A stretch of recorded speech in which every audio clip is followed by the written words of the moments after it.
ल भदिनी खै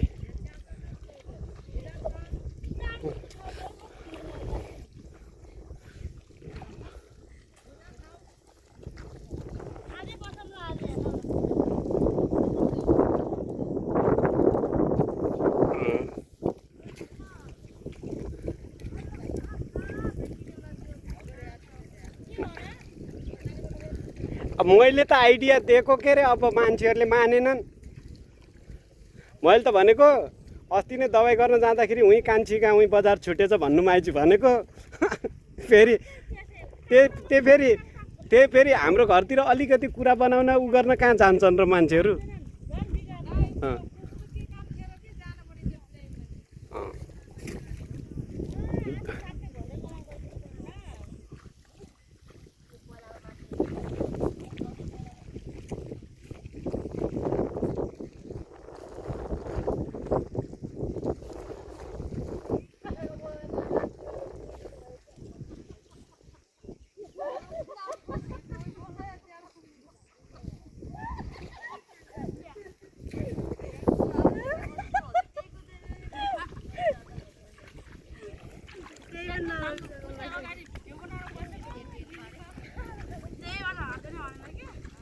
त्योभन्दा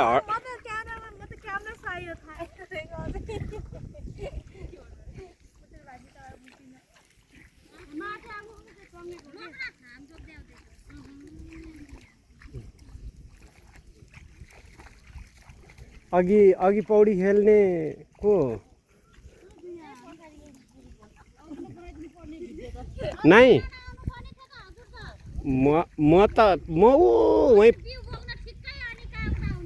म त अनि उहाँ पदम सरको घर नि र त्यतातिर देखेको थिएँ अनि यहाँ आउँदा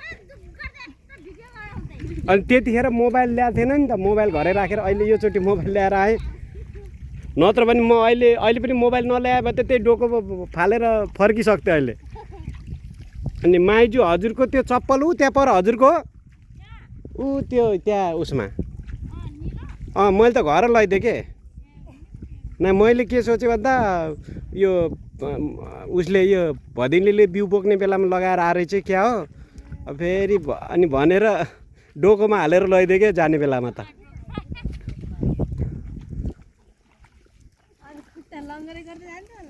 न ल्याइदिन्छु नभए अहिले फेरि बिउको बिउमा हालेर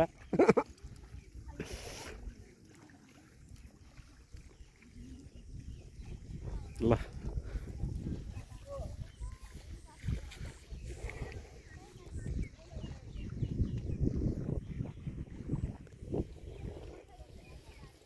बेलुकी यसलाई एसपिएस एमजिआरमा हेर्नु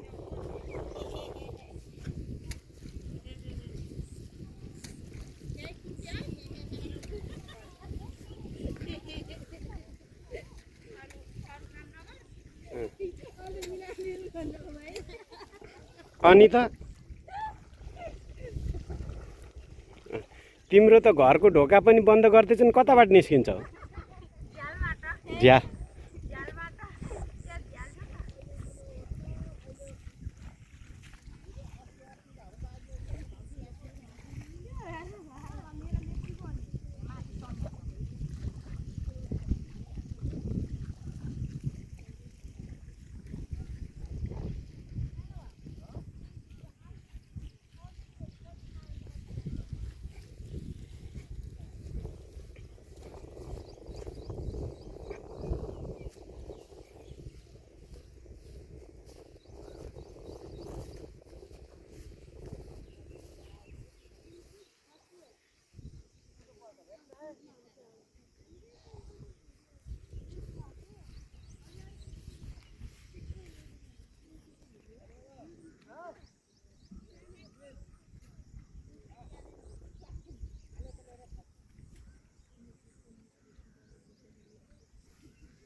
डोकोमा हालेर ल्याइदिउँ रहेछ भने बचेको जति एउटा प्लास्टिकको ब्यागमा हालेर के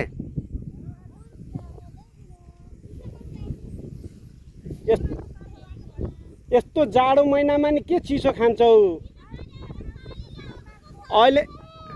कम्मल ओढेर रोप्ने बेलामा चिसो खाने हो र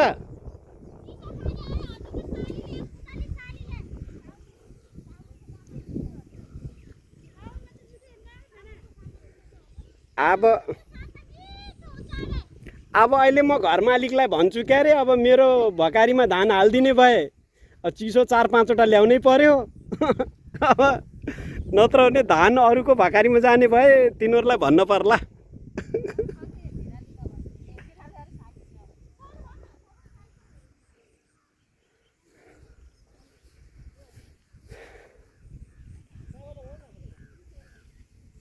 थाहै भएन मामा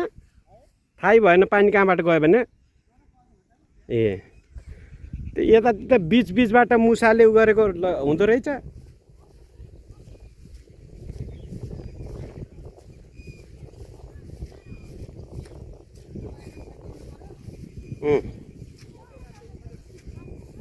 त अब एक खेप ल्यायो भने त सक्यो उखलेको